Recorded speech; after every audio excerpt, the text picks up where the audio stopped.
Abdullah bin Abdul Muthalib adalah pemuda yang sangat baik dari bangsa Quraisy. Pada masa itu, di antara gadis-gadis bangsa Quraisy, kiranya tidak ada yang paling cantik parasnya dan paling terkenal kemuliaan budi pekertinya selain Aminah, putri Wahb bin Abdul Manaf bin Juhroh. Demikian pula Abdullah, selain dia itu seorang pemuda Quraisy yang tampan, juga terkenal kemuliaan budi pekertinya. Karena itu, tidak sedikit pemudi-pemudi bangsa Quraisy yang mencoba mengganggu dan menggodanya. Tetapi kesopanan Abdullah tetap baik dan terpelihara.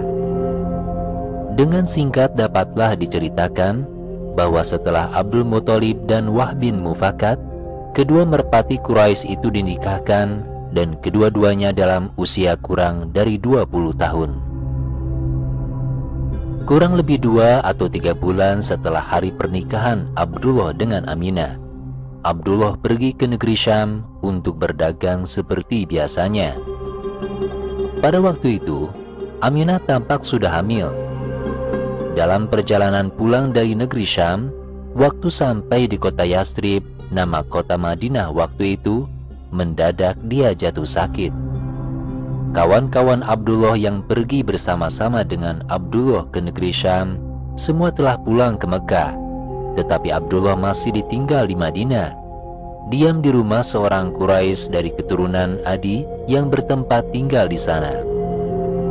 Setelah tahu bahwa kawan-kawan anaknya sudah datang, Abdul Muthalib bertanya kepada mereka, "Mengapa Abdullah tidak pulang bersama kalian?" Mereka pun menjawab, "Abdullah jatuh sakit demam di kota Yathrib. Sekarang dia tinggal di sana, menumpang di rumah seorang bangsa Quraisy dari Bani Adi." Ketika itu, Abdul Muthalib segera menyuruh anaknya yang tertua, Haris, pergi ke Yathrib untuk menengok Abdullah. Kemudian Haris berangkat ke Yathrib dengan perasaan yang cemas. Sesampainya di sana, dia sangat terkejut karena saudaranya Abdullah telah meninggal dunia serta sudah dimakamkan di sana beberapa hari yang lalu. Ketika itu Nabi SAW sedang berusia kurang lebih 3 bulan dalam kandungan ibunya.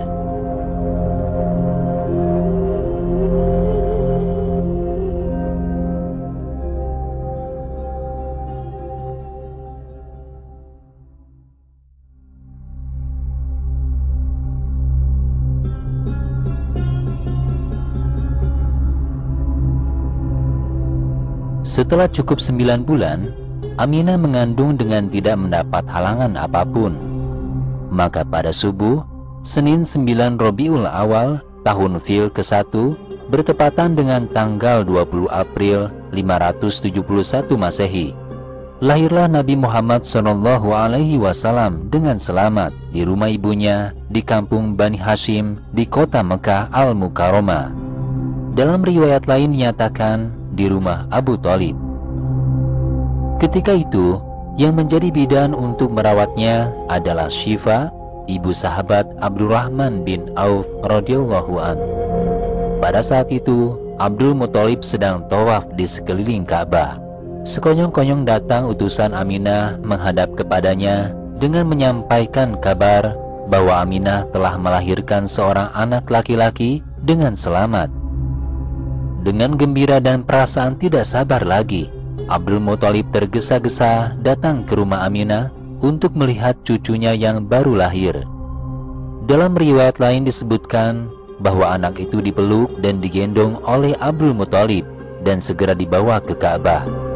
Lantas dia masuk ke dalamnya dan berdiri sambil berdoa kepada Allah, menyampaikan syukur kepadanya, kemudian keluar membawa pulang kembali anak itu, lalu diserahkannya kepada ibunya. Telah menjadi adat kebiasaan kaum bangsawan Arab di Hijaz, terutama di Mekah pada saat itu. Apabila seorang anak telah lahir, baik laki-laki maupun perempuan, sesudah beberapa hari disusukan kepada orang lain yang bertempat tinggal di luar kota, di suatu dusun orang-orang Badui. Dan anak itu tinggal dan diasuh di dusun itu, juga sampai kira-kira berusia 7 atau 8 tahun. Setelah 3 hari disusukan oleh ibunya, Aminah, sambil menunggu orang dari luar yang akan menyusui dan mengasuhnya, Nabi Muhammad SAW disusukan kepada seorang perempuan bernama Thuwaibah, budak pamannya Abu Lahab yang sudah dimerdekakan. Dan yang merawat pribadi beliau ketika itu adalah Ummu Aiman Barokah Al-Habsiyah. Menurut riwayat, Thuwaibah dimerdekakan oleh Abu Lahab setelah mendengar kabar bahwa anak saudara laki-lakinya yang telah ditinggal wafat oleh ayahnya itu telah dilahirkan dengan selamat. Nabi Muhammad SAW disusukan oleh Thuwaibah hanya dalam beberapa hari. Kemudian beliau disusukan dan diasuh oleh Halimah binti Abu Zu'aib, seorang perempuan dari dusun Banu Sa'ad, istri Abu Kabsyah. Salah satu adat kebiasaan bangsa Arab pada masa itu, terutama pada bangsawan Quraisy Mekah, adalah jika anak laki-laki yang dilahirkan sudah menginjak usia 7 hari, dia akan dihitan dan diberi nama. Oleh sebab itu, ketika Nabi SAW sudah berusia 7 hari, dia dihitan oleh kakeknya sendiri Abdul Muthalib, kemudian diberi nama Muhammad. Menurut riwayat, pada waktu itu Abdul Muthalib mengadakan satu perjamuan besar di rumahnya. Ketika itu, hampir semua para pembesar dan para bangsawan di kota Mekah diundang.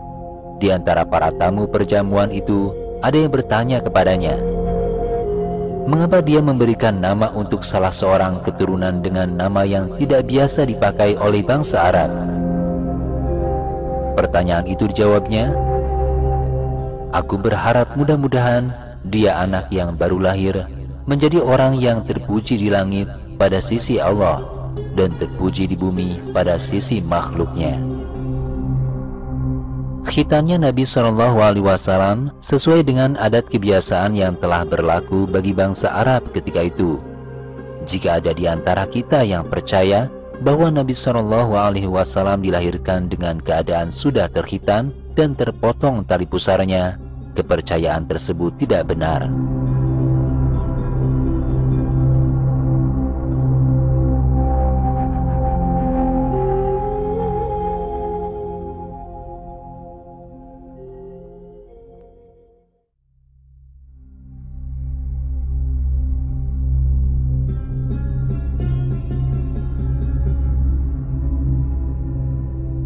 Nabi SAW dikirim ke Halimah dari dusun Banu Sa'ad untuk disusukan dan dirawat sesuai dengan adat istiadat bangsawan Quraisy pada saat itu.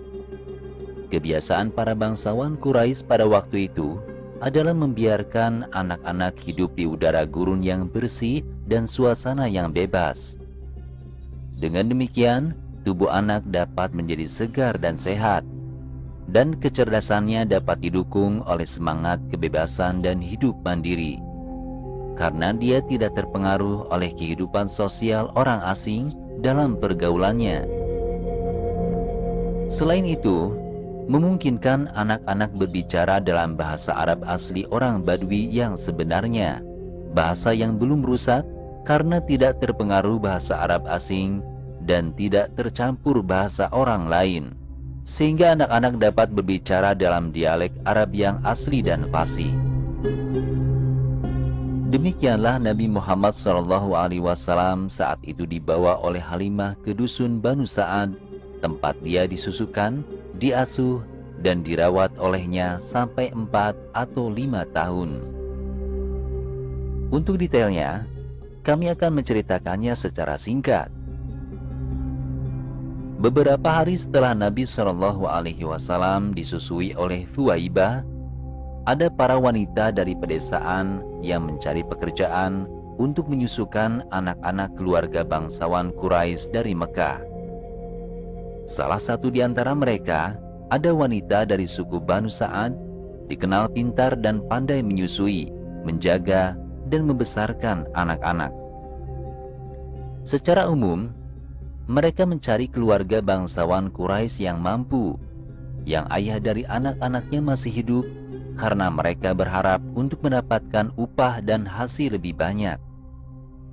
Jadi mereka tidak ada yang suka datang ke Aminah, ibu Nabi Muhammad SAW, karena mereka tahu bayi yang baru lahir dari ibunya adalah seorang yatim piatu. Ayahnya meninggal saat Nabi masih dalam kandungan ibu.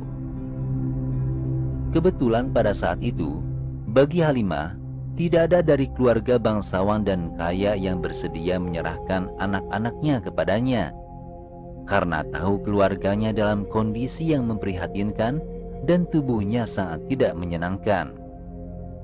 Meski begitu, awalnya dia tetap tidak suka menerima untuk menyusukan dan mengasuh Nabi Muhammad SAW, karena mereka masih berharap bisa mengasuh dan membesarkan anak yang ayahnya masih hidup dan mampu. Tapi setelah tidak mendapatkan anak yang akan disusukan, akhirnya dia berkata kepada suaminya, Haris bin Abdul Uzza atau Abu Kabsyah, "Aku tidak suka pulang dengan hampa, sedangkan kawan-kawanku semua pulang dengan membawa anak yang akan disusui dan diasuhnya. Karena itu, apakah tidak lebih baik saya menerima anak yatim itu?" Suaminya menjawab, "Tidak jadi masalah jika engkau akan berbuat demikian, menerima dan mengambil anak yatim itu. Mudah-mudahan dengan anak itu nanti Allah akan memberi berkah dan rahmat kepada kita." Pada akhirnya Nabi Muhammad SAW dibawa oleh Halimah ke desa kecilnya untuk diasuh di sana dan dirawatnya. Setelah Nabi mulai disusukan dan diasuh, beberapa hari kemudian Halimah dan keluarganya tampak sangat bahagia. Air susu yang disusukan kepada Nabi bertambah banyak, kambingnya menjadi gemuk, segala sesuatu miliknya menjadi lebih baik.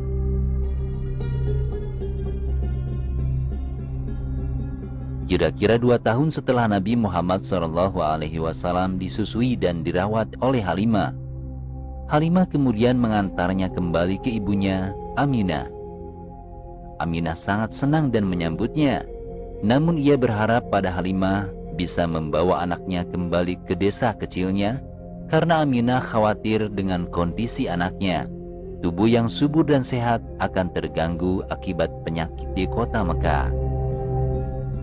Halimah menerima permintaan Aminah dengan baik, dan kemudian Nabi Muhammad SAW dibawa kembali ke dusun Banu Sa'ad sampai dia berumur 4 tahun. Pada saat itu, Nabi Muhammad SAW sudah mengembalakan kambing bersama anak-anak Halimah.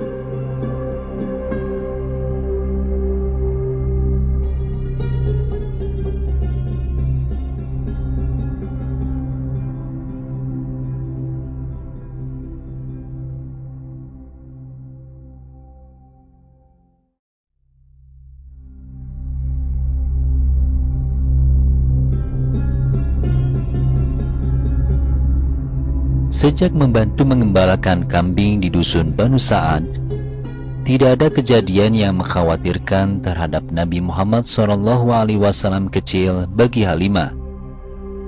Namun suatu ketika, saat sedang mengembalakan kambing bersama putra Halimah bernama Abdullah, tiba-tiba 2 orang berbaju putih datang dan menangkap Nabi Muhammad SAW dan lari ke suatu tempat yang jauh dari tempat beliau mengembalakan kambing. Saat itu, anak laki-laki Halimah hendak pulang dan membawa bekal makan untuk mereka berdua di tempat pengembala, karena tidak ada satupun dari mereka yang membawa bekal hari itu.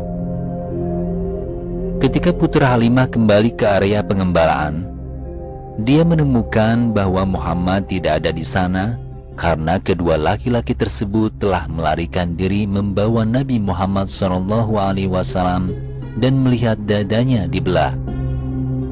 Putra Halimah segera lari pulang ke rumah sambil menangis dan berteriak, kemudian berkata kepada ayah ibunya, "Saudaraku laki-laki bangsa Quraisy telah ditangkap oleh 2 orang laki-laki berpakaian putih." Keduanya membaringkannya, lalu membelah perutnya, dan kedua-duanya membolak-balikan atasnya. Halimah dan suaminya langsung keluar rumah mencari di sekitar kampungnya untuk menemukan Nabi.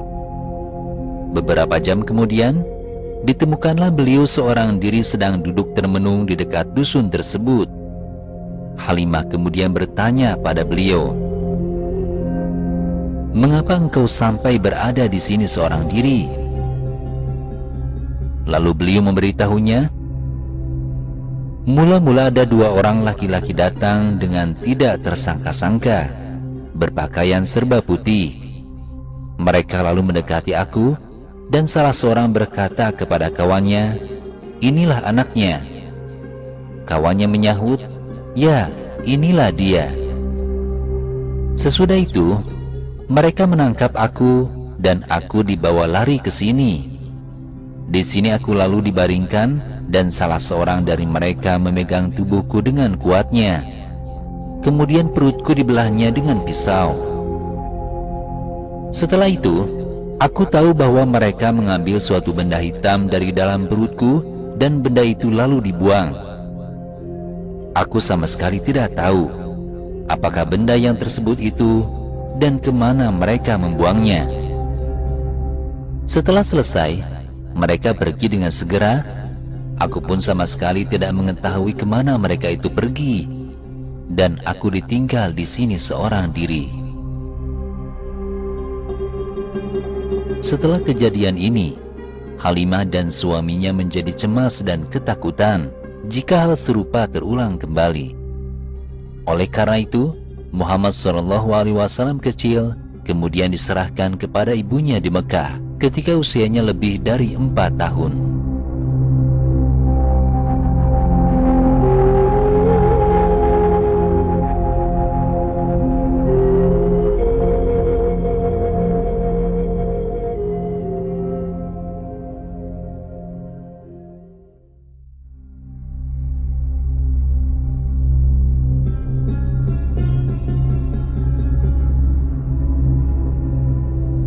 Ketika Nabi Muhammad SAW dipulangkan ke Aminah di kota Mekah oleh Halimah, usianya lebih dari 4 tahun. Bahkan ada riwayat bahwa usia beliau masih 5 tahun. Setelah itu, beliau dirawat oleh ibunya dengan baik. Ibunya, Aminah, sangat menyayanginya, karena selain sebagai anak tunggal, juga karena beliau adalah anak laki-laki yang tampan dengan sikap santun yang sangat berbeda dengan anak-anak lainnya. Setahun kemudian, saat berusia 6 tahun, ibunya Aminah ingin pergi ke Madinah untuk berziarah mengunjungi keluarganya di sana.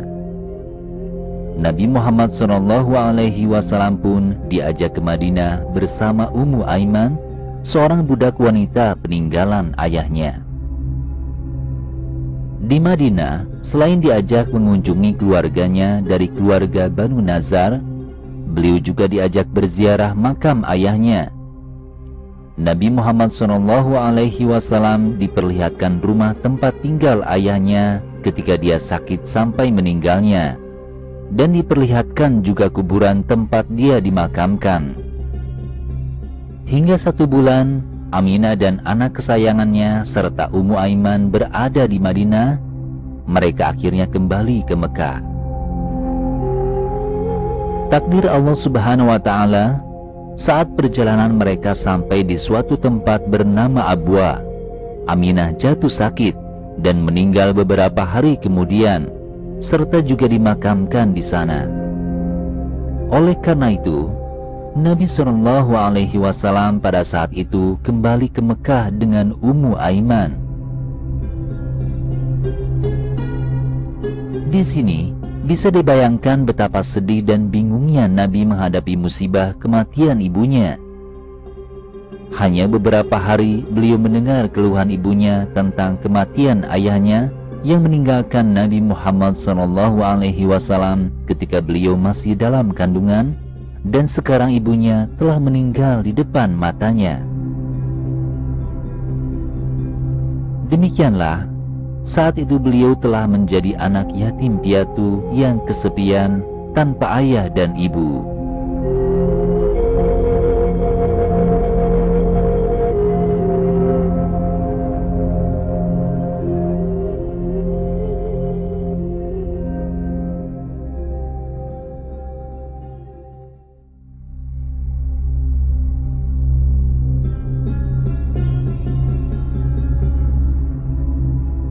Kakek Nabi Muhammad SAW, Abdul Muthalib, adalah orang tua yang sangat berpengaruh di antara bangsa Quraisy, karena beliau adalah yang tertua dari kalangan bangsa Quraisy pada saat itu, dan segala urusan di kalangan mereka diserahkan kepadanya, karena Abdul Muthalib adalah kepala di seluruh Mekah. Untuk menghormati kedudukannya yang luhur dan mulia, dari kalangan bangsa Quraisy sampai anak-anaknya sendiri, tidak ada yang berani menginjak dan menempati hamparan tempat duduknya yang disediakan untuknya di dekat Ka'bah Masjidil Haram. Meski begitu, bagi cucunya yang yatim piatu, hal tersebut tidak demikian, karena ia sangat sayang dan mencintainya. Menurut riwayat, suatu hari Nabi Muhammad SAW datang ke Masjidil Haram dan mendekati kakeknya yang sedang duduk di hamparan yang waktu itu dikelilingi oleh semua anaknya.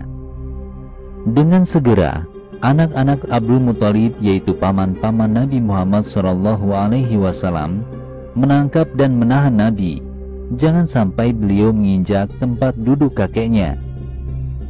Tetapi Abdul Muthalib sendiri menyatakan bahwa anak yatim piatu itu dibolehkan untuk mendekatinya. Biarkanlah dia berjalan mendekat kepadaku. Demikianlah kata Abdul Muthalib pada saat itu. Setelah itu, setiap Nabi Muhammad SAW datang ke tempat itu tidak lagi dihalangi oleh paman-pamannya. Bahkan Abdul Muthalib sendiri terkadang memanggil dan menyuruh beliau duduk di sampingnya. Inilah salah satu bukti cinta dan sayangnya Abdul Muthalib kepada cucunya Nabi Muhammad SAW. Jadi setelah Nabi ditinggalkan oleh ibunya, beliau diasuh oleh kakeknya yang terhormat. Nabi Muhammad SAW setelah dirawat oleh kakeknya, dia merasa sangat bahagia. Ummu Aiman merawatnya dengan baik. Dia adalah seorang budak wanita peninggalan ayahnya. Saat itu, sepertinya beliau telah menerima semacam hiburan untuk melupakan kesedihan yang disebabkan oleh kematian ibunya. Tapi sayang, karena takdir Allah harus berlaku padanya, beliau tidak lama mengalami situasi ini. Hanya 2 tahun di bawah asuhan kakeknya, Nabi Muhammad SAW merasakan kegembiraan dan kebahagiaan. Tiba-tiba orang tua yang dihormati itu meninggal dunia. Sementara Nabi saat itu usianya baru 8 tahun. Abdul Muthalib meninggal pada usia 80 tahun. Di sini, sekali lagi kita bisa membayangkan betapa tertekan dan sedihnya Nabi Muhammad SAW atas kematian kakeknya. Ibunya meninggal 2 tahun yang lalu, dan sekarang kakeknya yang meninggal. Menurut suatu riwayat, Nabi Muhammad SAW meneteskan air mata ketika jenazah kakeknya diantar ke kuburan untuk dimakamkan.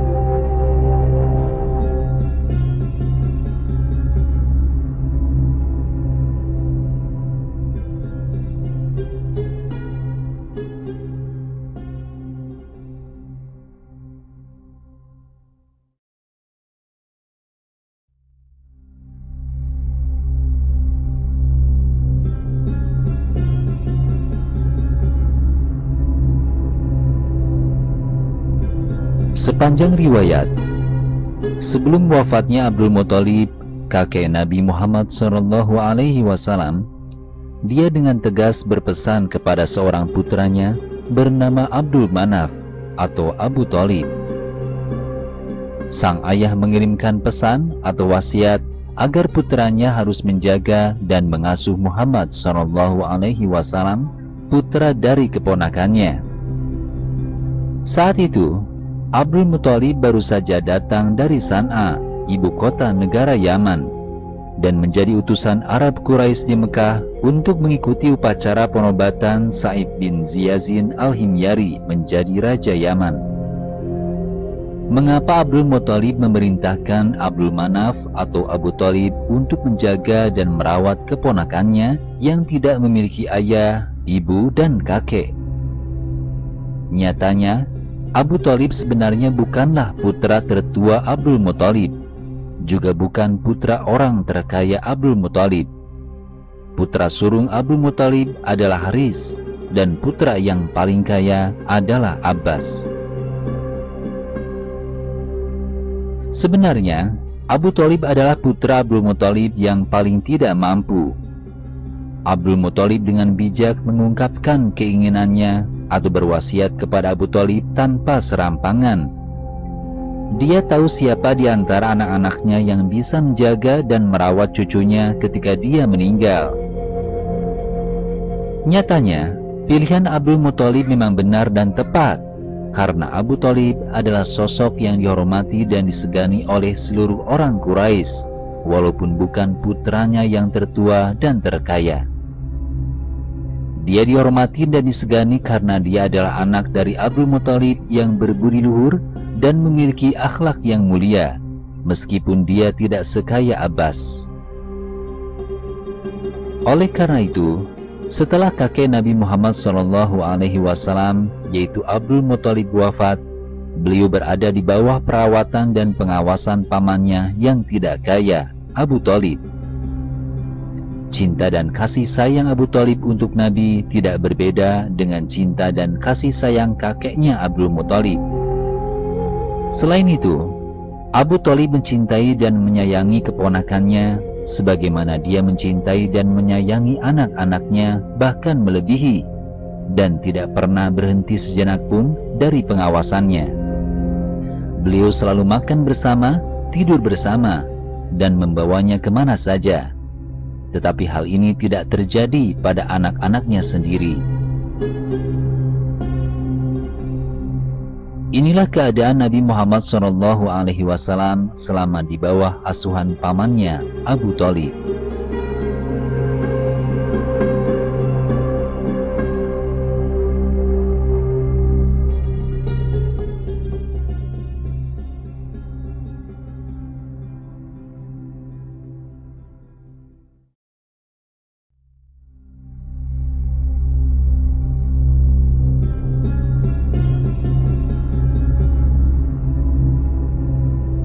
Setelah Nabi Muhammad SAW berusia sekitar 12 tahun, beliau sudah mulai bisa merawat dirinya sendiri.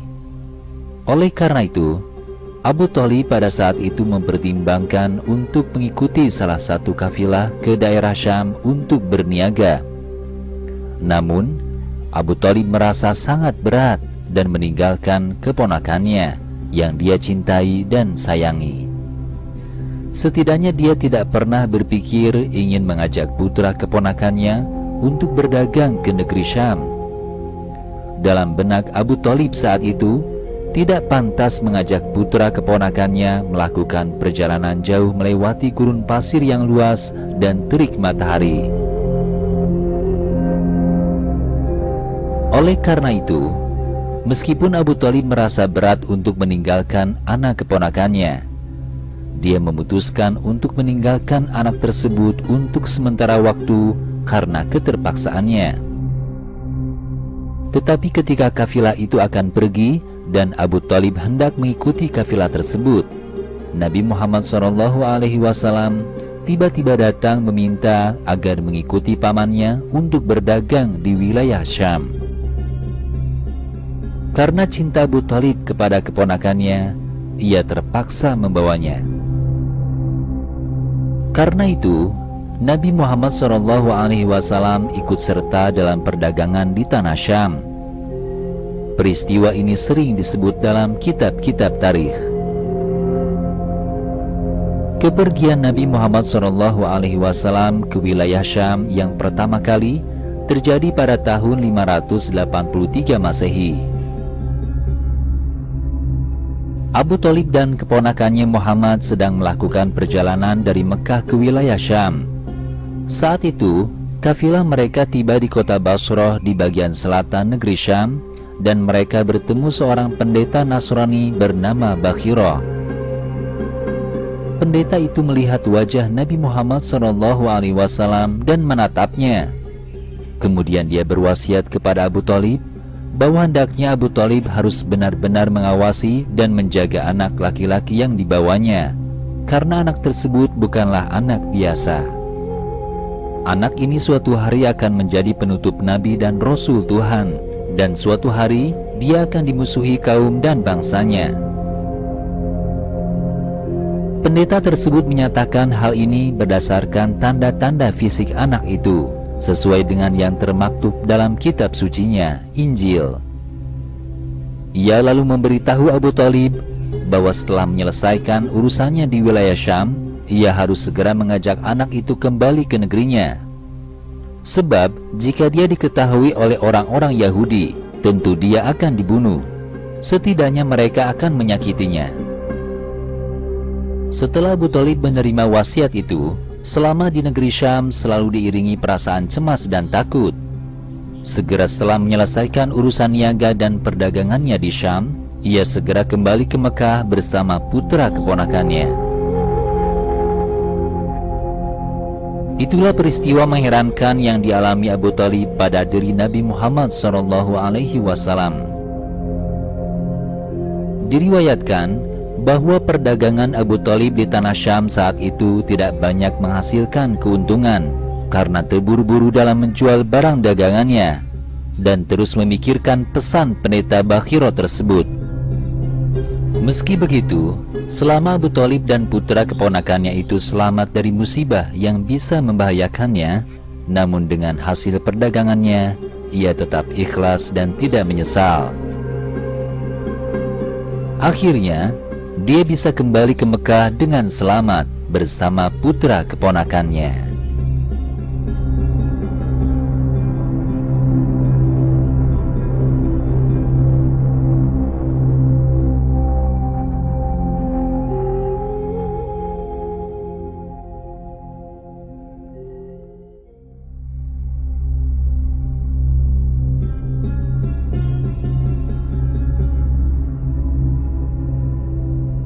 Pada waktu Nabi Muhammad SAW usia 15 tahun atau dalam riwayat lain 20 tahun, beliau pergi ke medan perang Al-Fijar yang merupakan perang antara keluarga keturunan Kinanah dan keturunan Quraisy di satu pihak dan keluarga keturunan Qais di pihak lain.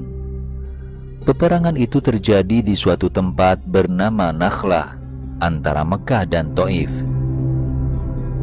Kata Fijar berarti durhaka atau pendurhaka. Karena melanggar undang-undang suci, maka disebut Perang Al-Fijar. Lebih tepatnya, Perang Al-Fijar adalah untuk melawan orang-orang yang durhaka. Adapun sebab atau asal-muasal Perang Fijar, kami tidak akan menjelaskannya secara detail di sini, karena itu tidak penting bagi kita umat Islam. Di sini cukup kami menggambarkan hal-hal yang berkaitan dengan Nabi Muhammad SAW saja. Nabi Muhammad SAW bergabung ke medan perang Al-Fijar karena beliau diajak oleh paman-pamannya yang berpartisipasi dalam perang dan memegang posisi kepemimpinan perang.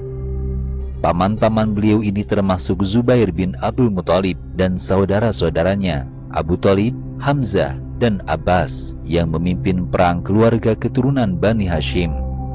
Dan yang menjadi pemimpin umum adalah Harb bin Umayyah, karena dia adalah orang yang memiliki kedudukan tinggi dan orang tertua dalam masyarakat bangsa Quraisy saat itu. Ia juga orang yang bertanggung jawab memimpin kelompok Bani Umayyah, dan seterusnya. Setiap suku Quraisy memiliki kepemimpinan sendiri-sendiri untuk menghadapi lawannya, yaitu Bani Qais dan sekutunya.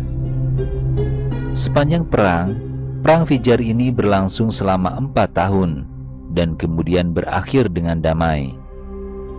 Yang perlu dijelaskan di sini adalah usia Nabi saat itu dan apa yang beliau lakukan dalam peperangan itu. Mengenai usia beliau saat itu, para ahli tarikh satu sama lain tidak sependapat. Sebagian ulama tersebut mengatakan beliau berumur 15 tahun pada saat itu, dan yang lainnya mengatakan dia berumur 20 tahun. Sebab perbedaan pendapat ini adalah karena perang tersebut berlangsung lama, selama 4 tahun. Namun perang itu tidak selalu terus-menerus. Mungkin pihak yang menghitung awal mula perang mengira beliau baru berusia 15 tahun. Dan pihak yang menghitung akhir perang mengira dia baru berusia 20 tahun. Mengenai apa yang dilakukan beliau dalam perang itu, para ulama tarikh juga tidak semuanya sependapat.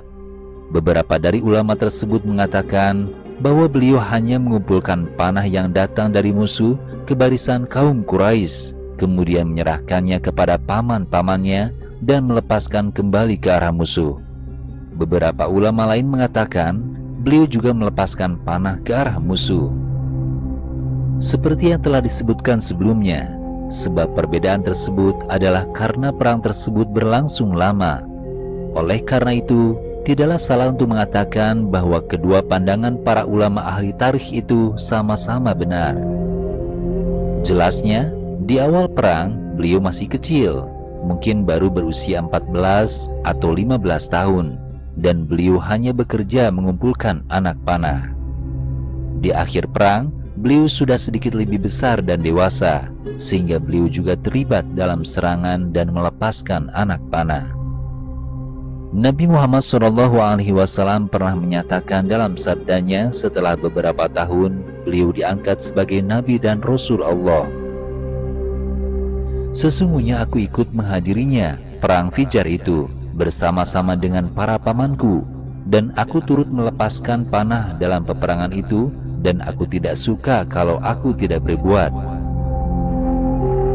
Dalam riwayat lain, beliau bersabda, "Aku melepaskan anak panah dari paman-pamanku akan anak panah musuh mereka. Para musuh melepaskan panah kepada mereka, para pamanku, dengan anak panah itu." Itulah sejarah singkat Nabi Muhammad SAW dalam Perang Al-Fijar yang berlangsung selama 4 tahun.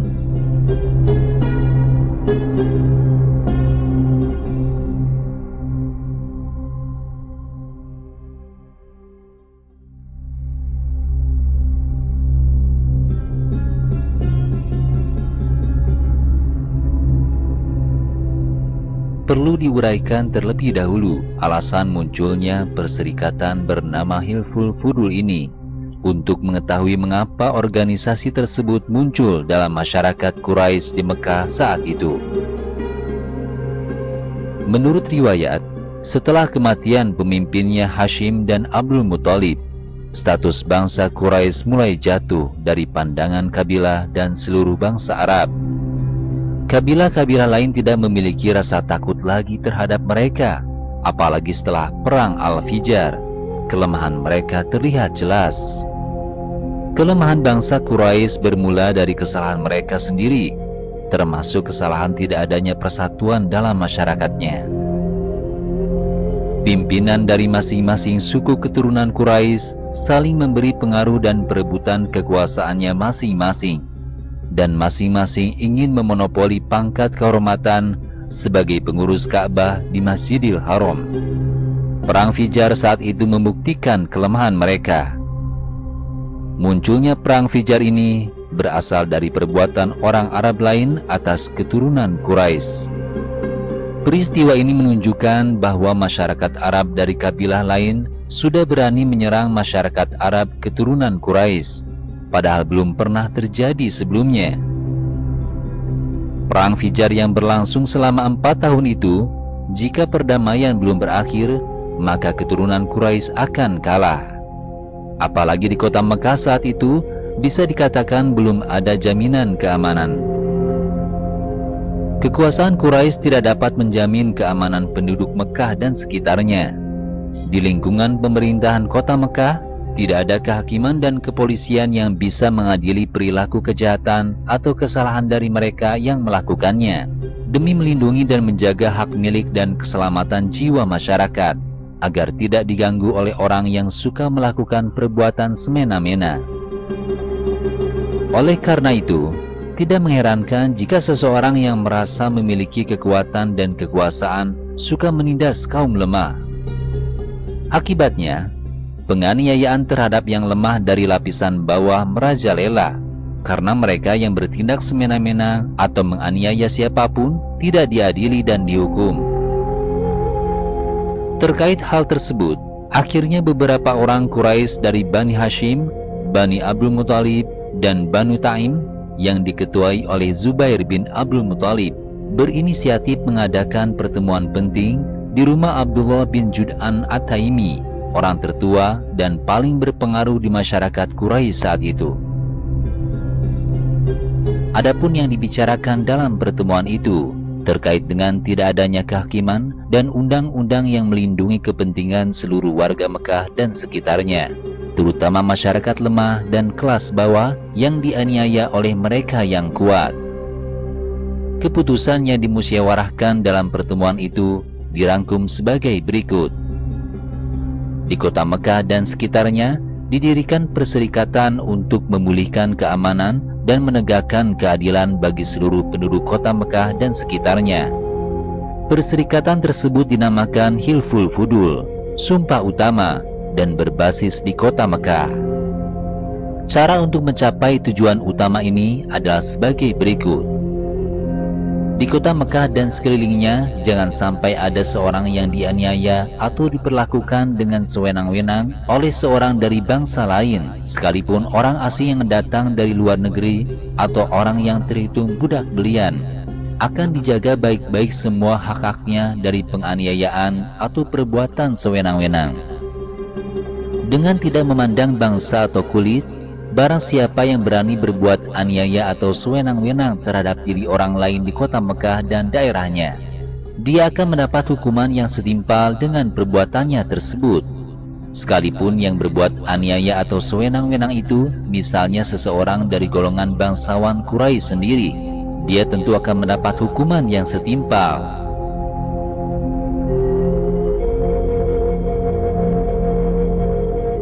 Pada saat itu Nabi Muhammad SAW baru berumur 20 tahun.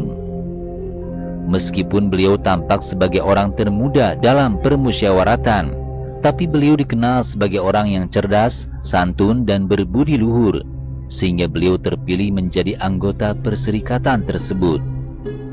Beliau menerima pilihan ini dengan baik. Perlu dijelaskan, mengapa perserikatan tersebut dinamakan Hilful Fudul. Hilful Fudul berarti perjanjian yang disertai sumpah yang utama untuk membela hak-hak orang yang dianiaya. Nama ini sengaja digunakan untuk mengenang perserikatan masa lalu yang diselenggarakan oleh 3 orang keturunan Jurhum yang masing-masing bernama Fadl, yaitu Fadl bin Fadlah, Fadl bin Wada'ah, dan Fadl bin Al-Harith. Saat itu, ketiga orang ini membentuk perserikatan yang bertujuan untuk membela dan membantu orang yang teraniaya dari tindakan orang-orang yang menganiaya mereka.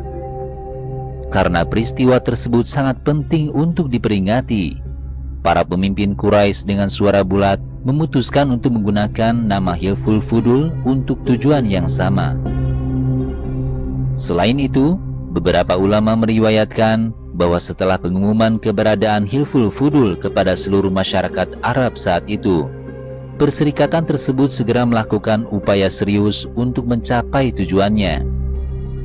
Setiap hari, setiap bulan, dan seterusnya, terlepas dari bangsa atau kedudukan dan tanpa memandang kulit, bantuan, perlindungan, pembelaan, atau keadilan diberikan langsung kepada siapa saja yang dianggap membutuhkan. Setelah diangkat sebagai Nabi dan Rasul beberapa tahun kemudian, Nabi Muhammad SAW pernah bersabda mengenai perserikatan tersebut. Sesungguhnya aku telah menyaksikan sumpah yang terjadi di rumah Abdullah bin Jud'an. Aku tidak akan suka menerima pergantian unta yang lebih baik guna menyalahi perjanjian dalam sumpah itu. Dan jika Islam mengajak dengan perjanjian itu, tentu aku menurut. Dengan kata lain, jika beliau diperintahkan untuk menyalahi sumpah tersebut dan diganti atau ditebus dengan unta terbaik, maka beliau tidak akan menerimanya. Apalagi jika sumpah tersebut ada dalam Islam, beliau akan taat karena Islam memberikan kepemimpinan kepada umatnya untuk membantu dan membela orang-orang yang teraniaya. Diriwayatkan bahwa perserikatan tersebut berlangsung hingga datang permulaan Islam.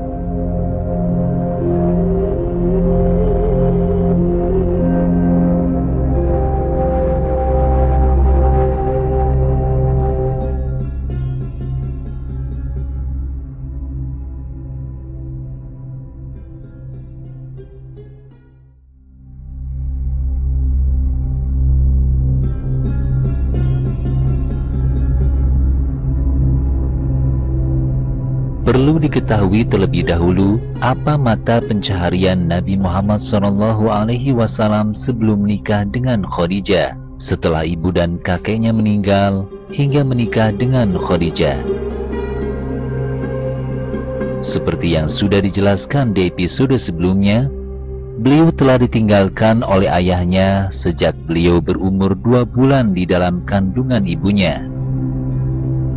Ketika ayah Nabi Muhammad SAW meninggal, ayahnya tidak meninggalkan banyak harta, kecuali 5 ekor unta, beberapa kambing, dan seorang budak perempuan bernama Ummu Aiman, yang menjadi perawat dan pengasuh pribadi Nabi Muhammad SAW yang sangat setia di rumah ibunya.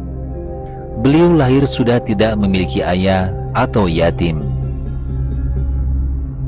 Karena itu, sejak beliau masih kecil, beliau tidak pernah memiliki harta dan perhiasan dunia seperti kebanyakan anak-anak bangsawan Quraisy lainnya.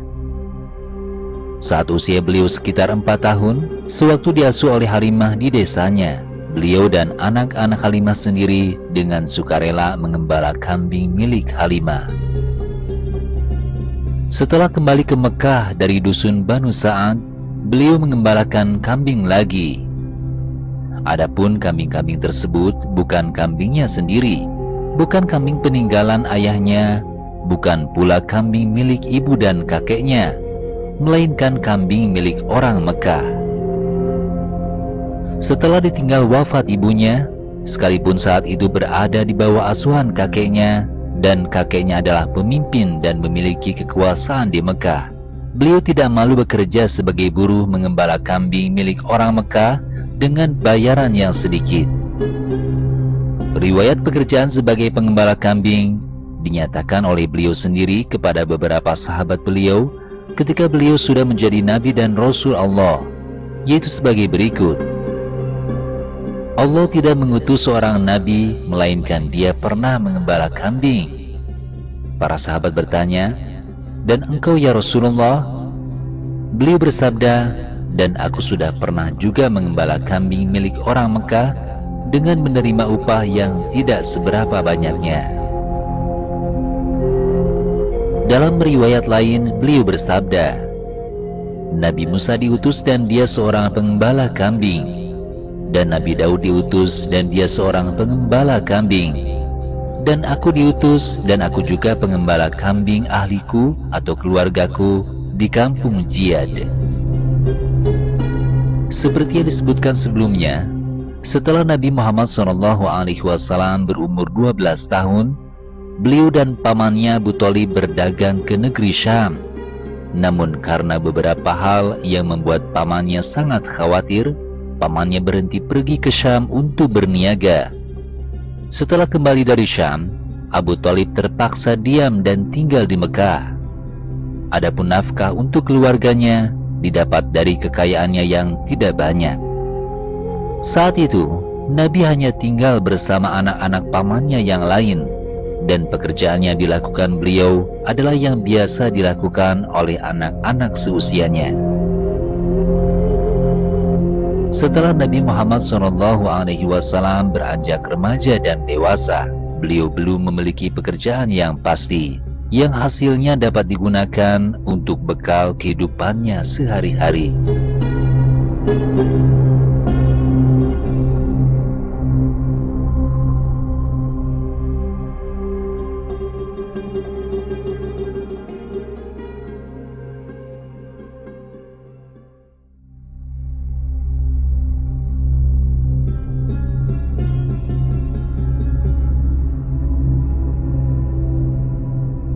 Saat itu, di Mekah ada seorang wanita terkenal dengan kekayaannya, kebangsawanannya, memiliki akhlak mulia dan cara berpikirnya yang luas.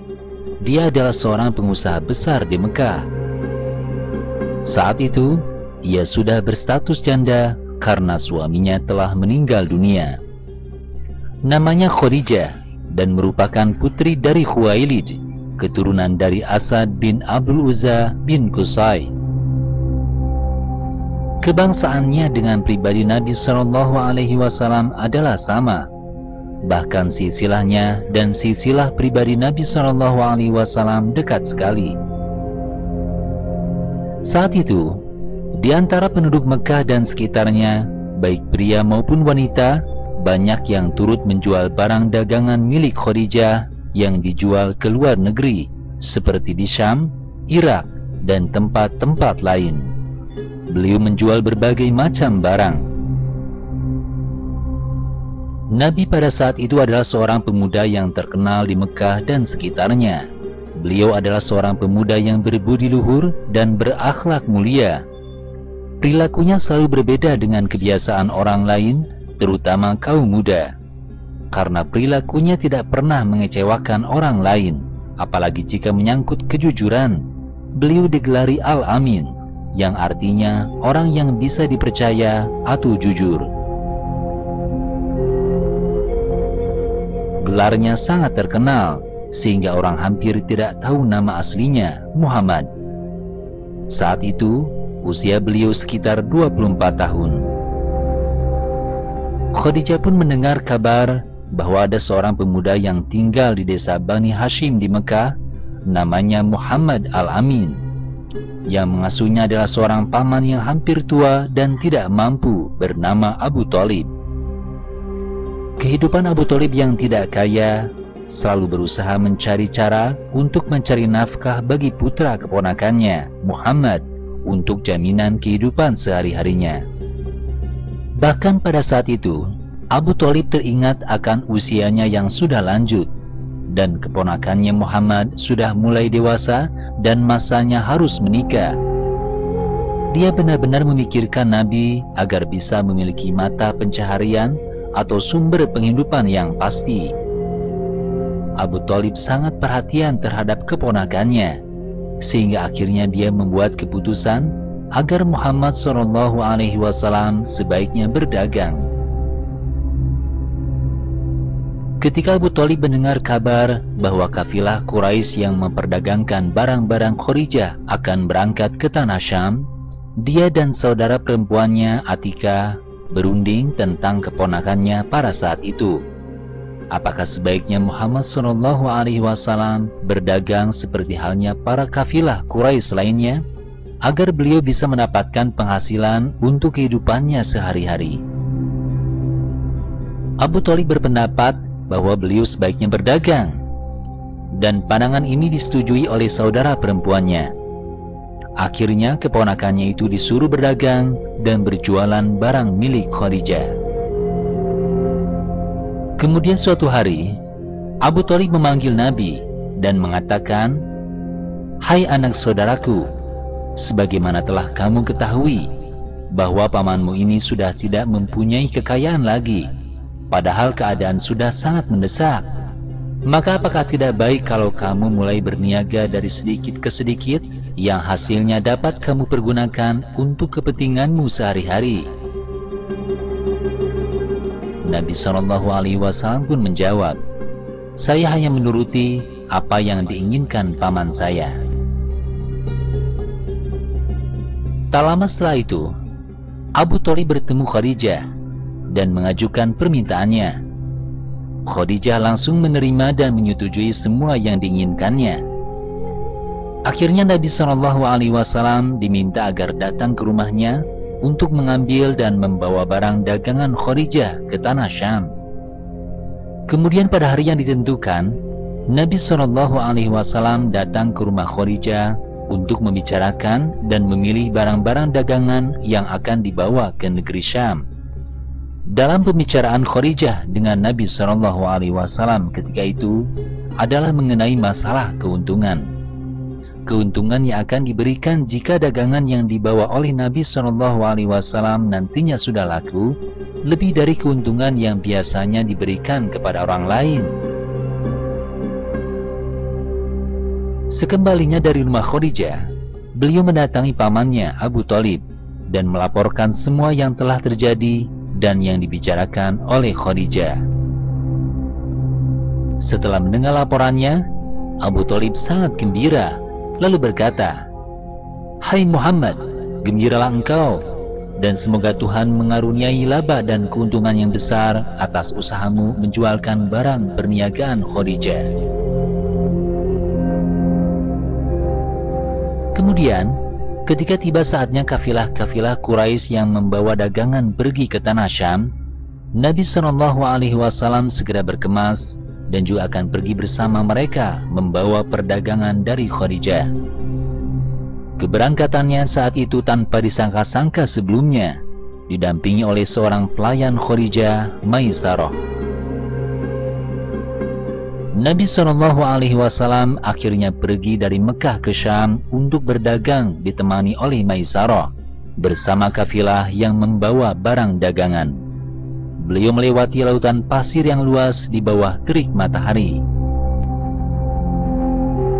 Selama perjalanan itu, beliau teringat kenangan perjalanan pertama 13 tahun lalu, ketika beliau bersama pamannya Abu Thalib melalui gurun yang dia lewati hari ini ke negeri yang sekarang menjadi tujuannya juga.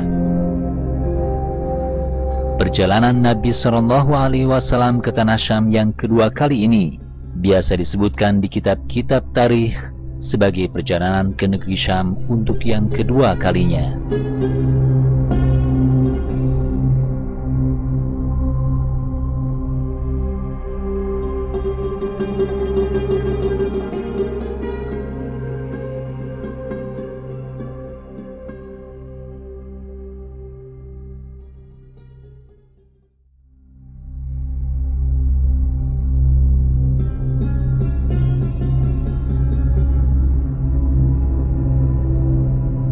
Nabi SAW sama sekali tidak tahu bahwa Maisarah adalah orang yang diperintahkan oleh Khadijah untuk mengamati tingkah laku dan tindakannya selama beliau melakukan perjalanan ke tanah Syam dan cara beliau menjual barang dagangan.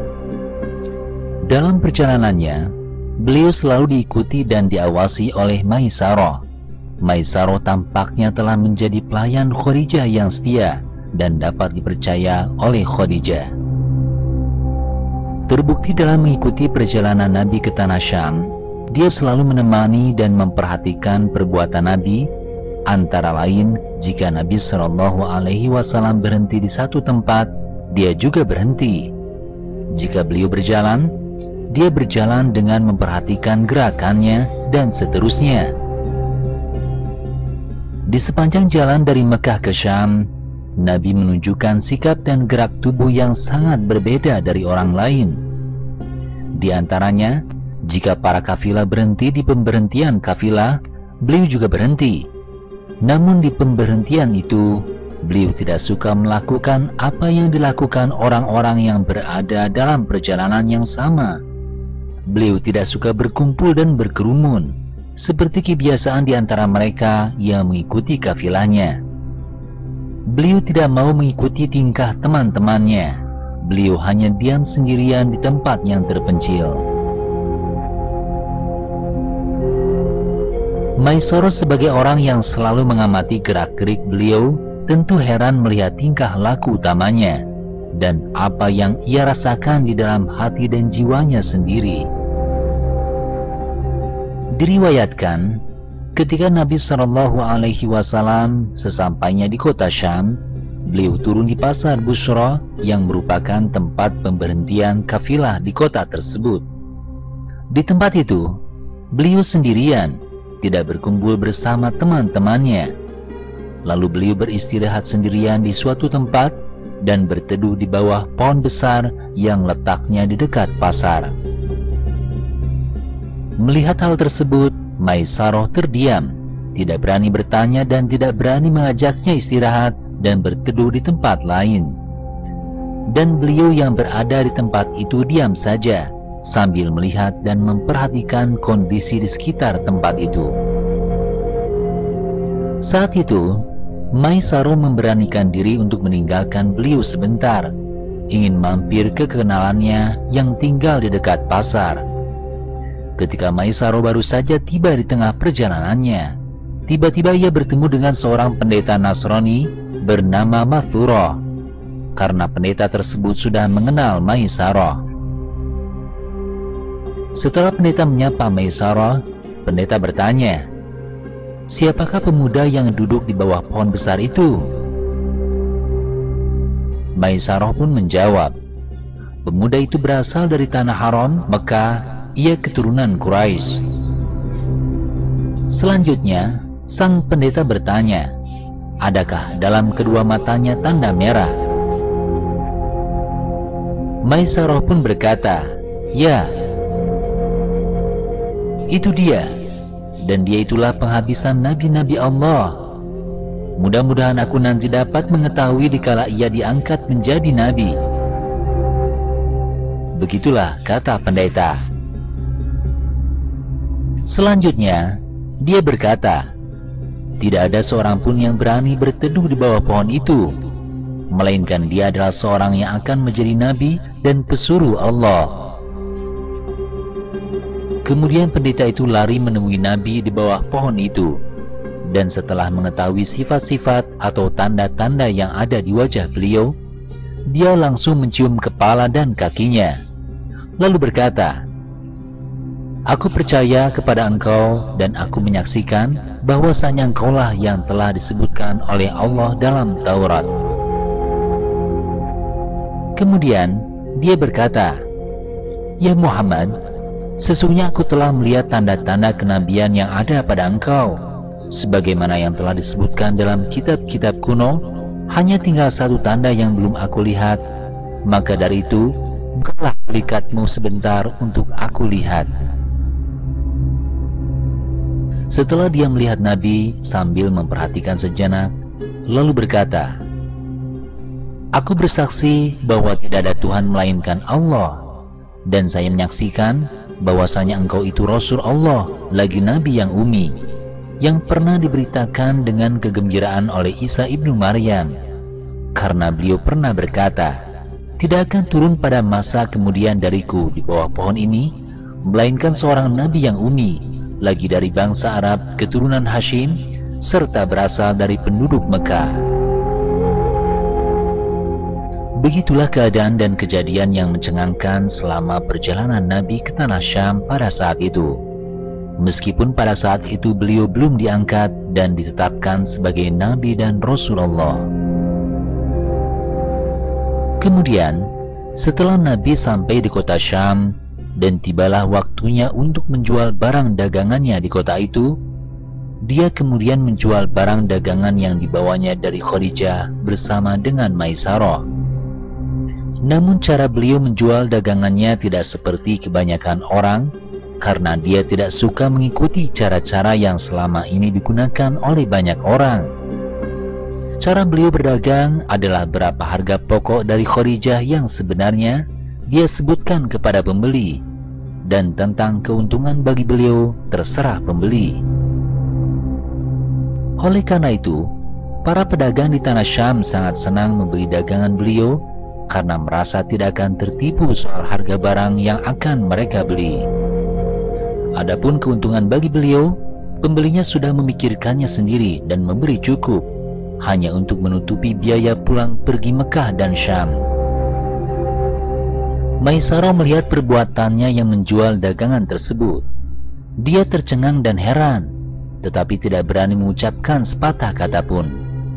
Dan cara beliau menjual dagangan seperti itu tidak disukai oleh teman-temannya dari Mekah yang sama-sama menjual barang dagangan Khadijah karena merasa tidak bisa mendapatkan untung yang luar biasa. Meski begitu, cara seperti itu terus beliau lakukan, dan dalam waktu singkat dagangannya habis terjual dengan keuntungan yang tidak sedikit. Itulah sejarah singkat bagaimana Nabi SAW berjualan barang dagangan saat itu. Artinya jelas tidak suka mengikuti cara-cara yang lazim di kalangan pedagang lainnya. Maisarah sendiri selain tercengang dan heran dengan kejadian tersebut, juga sangat senang melihat keuntungan yang diterimanya yang akan disampaikan kepada majikannya, yaitu Khadijah.